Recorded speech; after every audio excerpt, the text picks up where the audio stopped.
Sebelumnya saya kenalkan diri dulu kali ya. Saya Ocha, saya adalah tim rekrutmen sekaligus tim supportnya PKSS Jambi. Bersama saya ada Bapak pimpinan kita, Bapak Rizky Aulia, yang mungkin hari ini akan jadi narasumbernya teman-teman ya.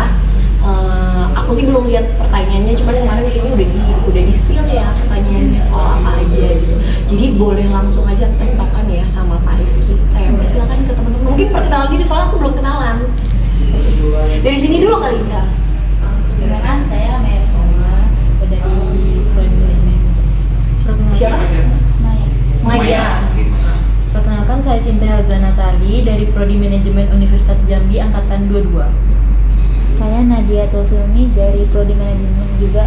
Sebelumnya perkenalkan, nama saya Umi Sabian, biasa dipanggil Umi, Prodi Manajemen Angkatan 22.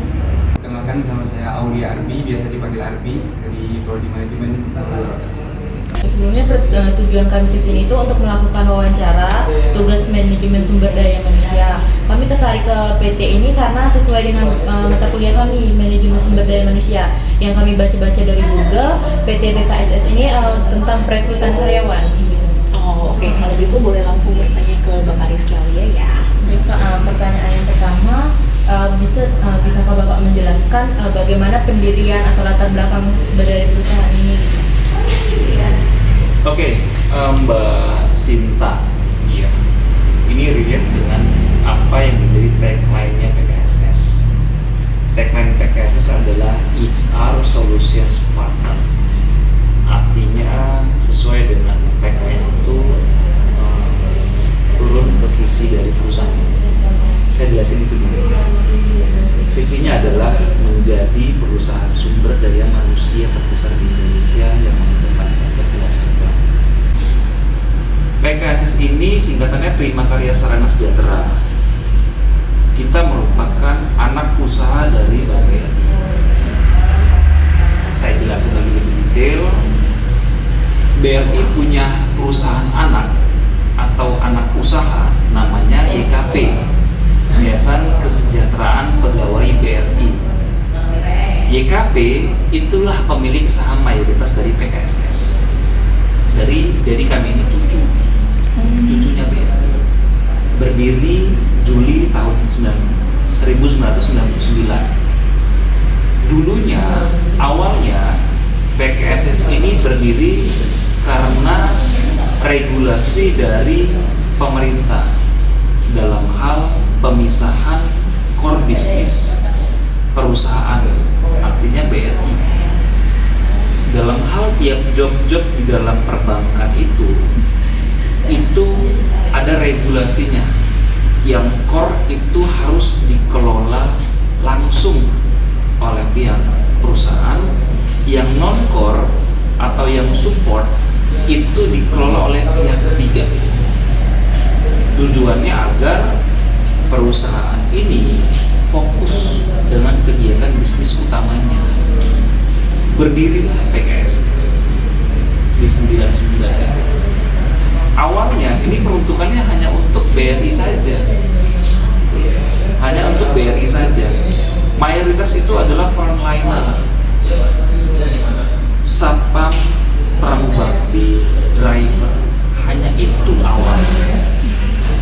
Seiring dengan berkembangnya perusahaan, kita melakukan beberapa transformasi, dan sampai dengan hari ini PKSS hadir di Indonesia kurang lebih 24 tahun ya. Jadi sampailah dengan saat ini. Jadi historinya kan itu awalnya. PKSS itu punya 3 produk utama. MPO, Manpower Outsourcing, BPO, Business Process Outsourcing, dan KPO, Knowledge Process Outsourcing. Kenapa sih harus ada outsourcing ya? Karena memang core kita di outsourcing, alih daya. Kita di alih daya, gitu loh. Jadi ada 3 bagian utama dalam bisnisnya PKSS. MPO itu apa?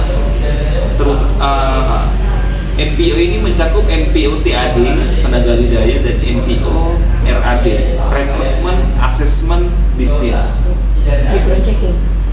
Jadi bedanya itu apa? Kalau alih daya, kami itu menyediakan namanya labor supply. kita menyediakan people. Contohnya BRI itu butuh petugas administrasi dengan kualifikasi pendidikan minimal setara 1 semua jurusan, misalnya usia belum menginjak usia 25 untuk fresh graduate, belum melebihi 30 untuk yang berpengalaman atau experience, misalnya seperti itu. Menguasai Microsoft Office dengan level multimedium ABCDE, bisa berkomunikasi dengan baik. Itu kualifikasi yang BRI atau user butuhin. Kami sediakan itu dengan kontraknya PKSS. Artinya setelah kami carikan kandidatnya, kami hadapkan di proses akhir di user atau di BRI. Saya kasih contoh, nggak apa-apa ya. BRI pilih ini, tentunya setelah dipilih kami akan mengontrak pekerja ini berdasarkan kontrak payung antara BRI dengan PKSS. Semua objek yang diperjanjikan akan dituangkan dalam bentuk perjanjian kerja waktu tertentu.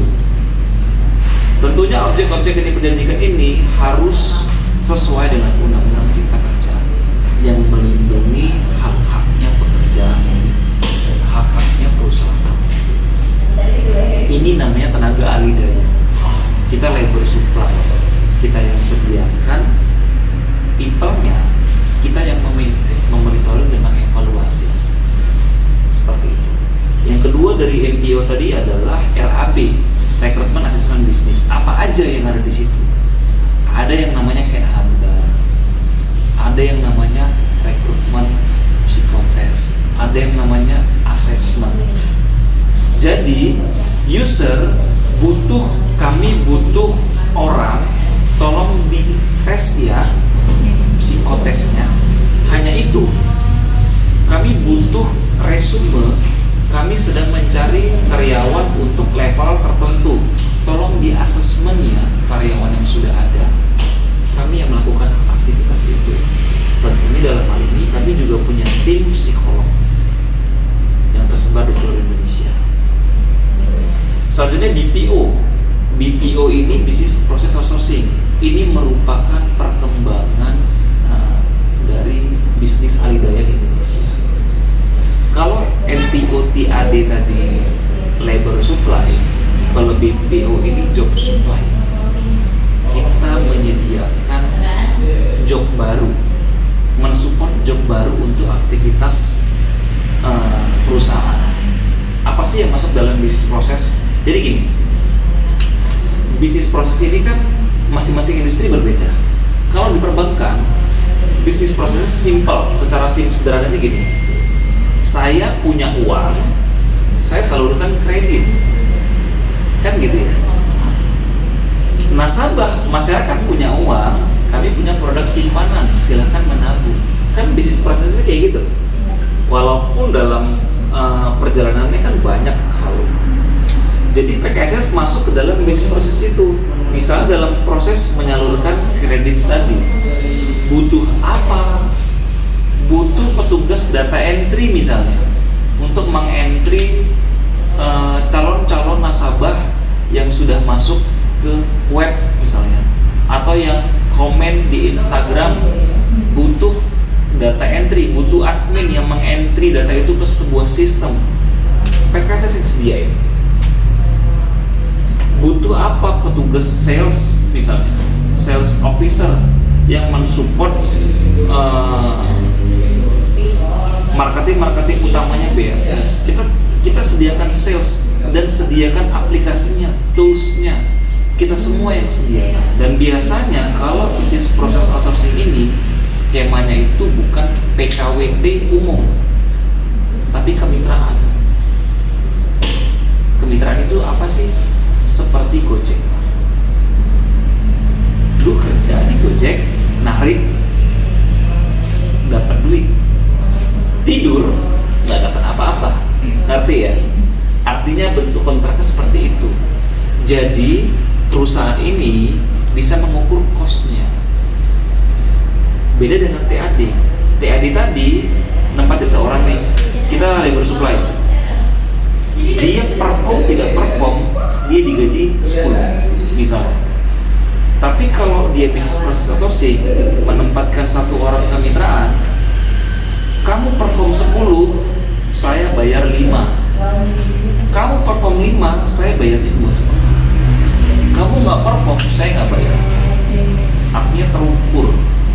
Itu di bisnis proses outsourcing. Sederhananya seperti itu.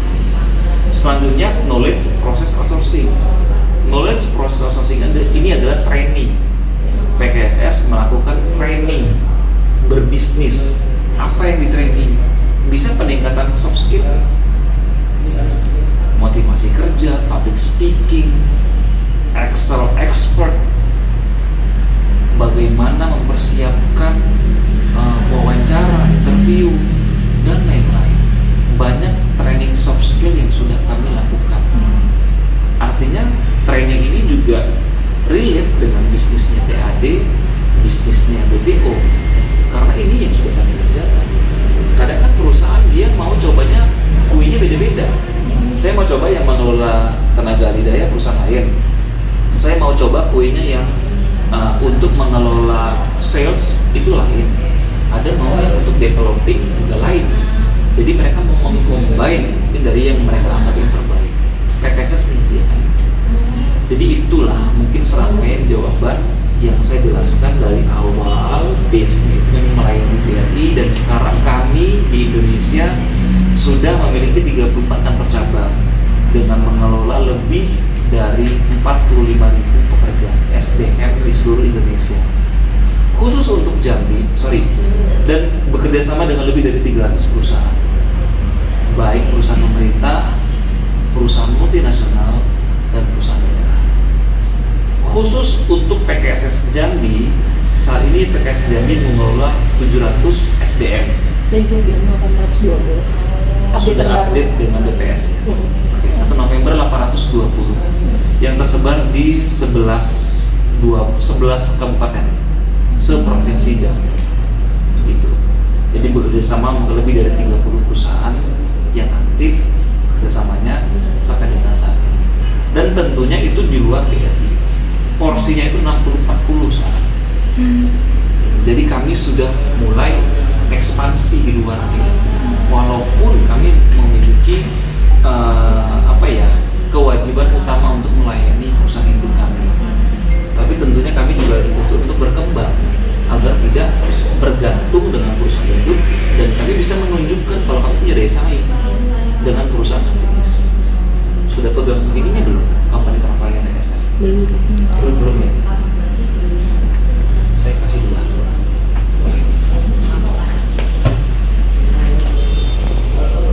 Mungkin itu jawabannya yang pertama, Mbak Sinta. Selanjutnya silakan. Terima kasih ya Pak. Di sini saya ingin bertanya tentang bagaimana proses rekrutmen karyawan di PT PKSS ini. PKSS, Mbak. PKSS ini seperti kualifikasi apa yang dibutuhkan untuk bekerja di PT PKSS ini? Apakah ada batasan usianya? Terus apakah ada pelatihannya? Oke, terima kasih Mbak Maya. Pertanyaannya mungkin tadi saya sudah nyerempet-nyerempet, saya jelasin. Jadi gini Mbak, konsepnya kan kita penyedia, artinya tidak punya standar, artinya kebutuhannya pasti berbeda Mbak. Setiap job kami akan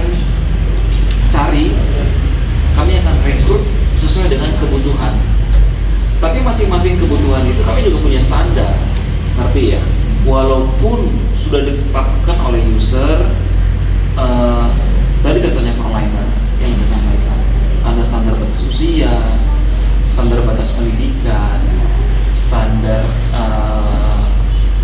kemampuan yang mendukung, itu punya kualifikasinya sudah ada semua. Kalau mau lihat variasinya, boleh lihat dong di Instagram PKSS. Di situ ada flyer kok. Masing-masing job ada requirement-nya, kualifikasinya, dari mulai pekerja dasar, satpam, OB, driver itu ada, petugas administrasi itu ada requirement-nya, petugas sekretaris juga ada, petugas sales juga ada, bahkan juga IT juga ada, requirement-nya berbeda. Namun ketika requirement sudah terpenuhi, kami mempunyai standar dalam hal rekrutmen. Yang pertama, job posting pasti ya, job posting melalui sosial media, komunitas dan lain-lain. Yang selanjutnya kami akan memfilter CV dari pelamar. Kami punya namanya e-recruitment sekarang. Mungkin satu-satunya perusahaan alidaya yang punya rekrutmen itu PKSS. Boleh dong lihat portalnya seperti apa, akses rekrutmen punya PKSS gimana. Di situ ketika teman-teman, di situ ada beberapa job posting yang sudah kita postingnya. Pelamar itu tinggal pilih mau apa, mau di cabang mana. Sudah ada semua, Selindo tuh terintegrasi. Dan enaknya lagi, nanti outputnya itu ada summary by system. Dan output untuk pelamar juga tahu ya, mereka green, yellow gitu, atau red, atau black gitu. Mereka udah di tahap apa? Sudah di tahap apa? Itu by system semua, gitu loh. Jadi sudah masuk e-recruitment, di situ mengisi, jadi kita paperless, nggak menerima lagi tuh SKCK yang sudah dilegalisir gitu-gitu ya. Kalau sekarang enggak, jadi semuanya scan, upload di situ, nanti sistem yang akan ngebaca sesuai dengan kualifikasi yang ada di sistem. Yang batas usia yang sudah melewati, otomatis kan dia ada kedetect di situ batas usianya. Nanti akan mensinkronkan lagi dengan IKTP-nya juga. Gitu. Dan insya Allah juga ini akan terus dikembangkan sampai nanti mungkin ke sosial media screening. Iya. Gitu. Jadi kita akan bisa men-screening sosmednya teman-teman. Karena sekarang ini activity gen berapa sekarang? Semua activity gambaran teman-teman itu kan tercapture dalam sosial media. Walaupun sosial media itu kan platform ya bisa jadi ya self branding bisa di situ. Jadi kami punya screening dari sosial media. Jadi akan tertrack tuh mana yang hate speech, mana yang mengandung sara, mana yang ABCDE yang masuk ke dalam kualifikasi. Nanti sistem kami akan seperti itu. Jadi kita nggak wasting time untuk menggali informasi aulia secara langsung. Dari sosial media screening kita sudah tercapture behavior seperti apa. Oh ini orang keras. Oh ini orang emosional. Belum di psikotes juga kita sudah bisa lihat gitu loh. Bisa lihat seperti apa. Gitu. Jadi itu Mbak jawabannya. Ada kualifikasi, ada batas usia, ada. Sesuai dengan jabatan yang tersedia. Gitu. Menjawab? Iya. Lanjut pertanyaan berikutnya, Kak. Ini tentang kompensasi. Kompensasi, Iya. Oke. Ini apa saja di sini bentuk kompensasi yang diberikan, terus apa ada gaji pensiunnya di PT? Oke. Berarti kompensasi soal Ini selepas benefit, selepas masa kerja gitu ya. Lebih ke sana ya arahnya. Oke, Mbak Nadia, saya maknai ini benefit ya. Karena kalau kompensasi di kita itu uang pengakhiran masa kontrak sesuai dengan Undang-Undang Cipta Kerja. Ini saya jawab pertanyaannya benefit apa saja yang diberikan pekerja atau pekerja gitu ya. Tentunya ada item-item yang sifatnya mandatori, harus dipenuhi sesuai dengan undang-undang. Yang pertama, gaji minimal UMP atau UMK tahun berjalan. Ketika dia dikontrak tahun 2023, minimal upahnya harus sesuai dengan UMP atau UMK tahun 2023 di provinsi atau di kota kabupaten tersebut. Itu yang pertama, mandatory. Yang kedua adalah THR, tunjangan hari raya keagamaan. Itu minimal 1 kali upah atau UMP atau UMK ketika dia sudah bekerja selama setahun sesuai dengan haknya. Misalnya April atau Maret kita lebaran 2004. April ya, awal April 2004 soalnya kita lebaran Idul Fitri. Misalnya ada pekerja yang baru berkontrak 1 Januari, April sudah THR. Tentunya dia akan dibayarkan gaji THR-nya itu proporsional atau tidak penuh. Rumusnya adalah upah pokok dibagi 12 bulan dikali berapa masa baktinya sampai dengan pembayaran THR itu. Kalau 3 bulan ya dikali 3. Jadi dia prorate. Itu yang kedua, THR yang mandatory. Yang ketiga adalah hak menerima didaftarkan BPJS Kesehatan dan Ketenagakerjaan. BPJS Kesehatan ini persentase iurannya itu 4%. 3% dari perusahaan. Totalnya untuk BPJS Kesehatan Ketenagakerjaan 4%, 3% itu Yes, 3% beban perusahaan, 1% menjadi iuran pekerja. Untuk BPJS Kesehatan itu bisa mengcover satu orang pasangan halal, suami atau istri, dan 3 orang anak. Untuk BPJS Ketenagakerjaan itu iurannya 9,24%, di mana 6%-nya itu 6,24 menjadi beban perusahaan dan 3%-nya menjadi beban si pekerja. Dengan iuran ini, pekerja mendapatkan 4 manfaat: jaminan kecelakaan kerja, jaminan kematian, jaminan hari tua, jaminan pensiun. Itu benefit yang ketiga yang mandatory. Benefit keempat adalah uang kompensasi pengakhiran masa kontrak. Ini diberikan 1 kali upah setiap di akhir periode masa kontrak ketika dia bekerja selama setahun. Kalau dia nggak sampai setahun, perlakuannya sama seperti THR. Gitu. Jadi ini yang mandatory. 4 ini yang mandatory, yang harus dipenuhi. Selebihnya itu additional. Cuti itu kebijakan sifatnya, additional, tidak mandatory. Yang mandatory tadi itu yang 4 tadi. Kalau ada jaminan pensiun nggak ada dari BPJS Ketenagakerjaan. Ada uang masa kontrak nggak ada, namanya uang kompensasi. Seperti itu, Mbak. Terjawab? Lanjut. Untuk PKSS. Mahasiswa magang.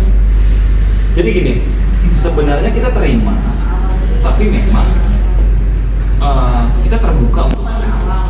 Karena kita juga bekerja sama dengan beberapa universitas. Tapi in case saat ini kita juga bingung, load pekerjaannya juga belum bisa kita share ke anaknya. Karena saya khawatir ketika kita terima-terima aja, di sini nggak ngapa-ngapain kan, nggak berilmu jadinya. Kalau cuman lihat-lihat aja, kalau cuman fotokopi, cuman scan, kan nggak berilmu jadinya. Makanya ya saya belum punya load untuk anak magang. Makanya kami juga akan sampaikan ke pihak kampus juga, kondisinya kami seperti ini. Jadi sayang kalau anak magang dikirim ke sini, nanti nggak menerima apa-apa. Tapi kalau in case kami butuh, pasti akan kami konfirmasi. Itu ya, Mbak Umi. Selanjutnya, ini mau nanya masalah kayak PKSS kan menyediakan training kayak soft skill itu tuh sebetulnya pelatihnya atau trainernya orang dari PKSS atau dari luar. PKSS bekerja sama dengan trainer-trainer motivator. Kita punya pooling di kantor pusat. Kita punya database yang sudah bekerja sama dengan PKSS. Jadi mereka itu seperti asosiatnya PKSS yang ready ketika kita punya project.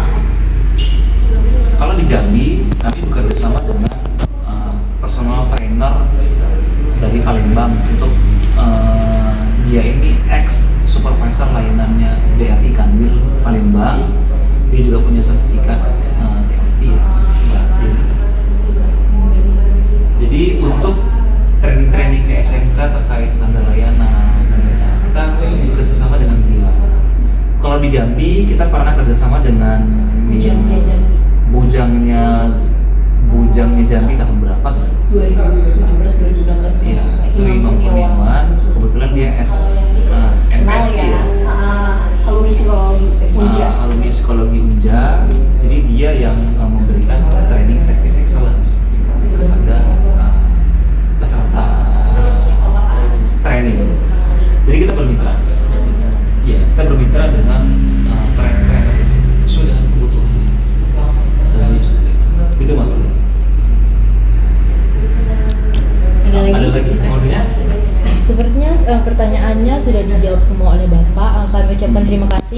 telah meluangkan waktunya untuk kami wawancarai hari ini.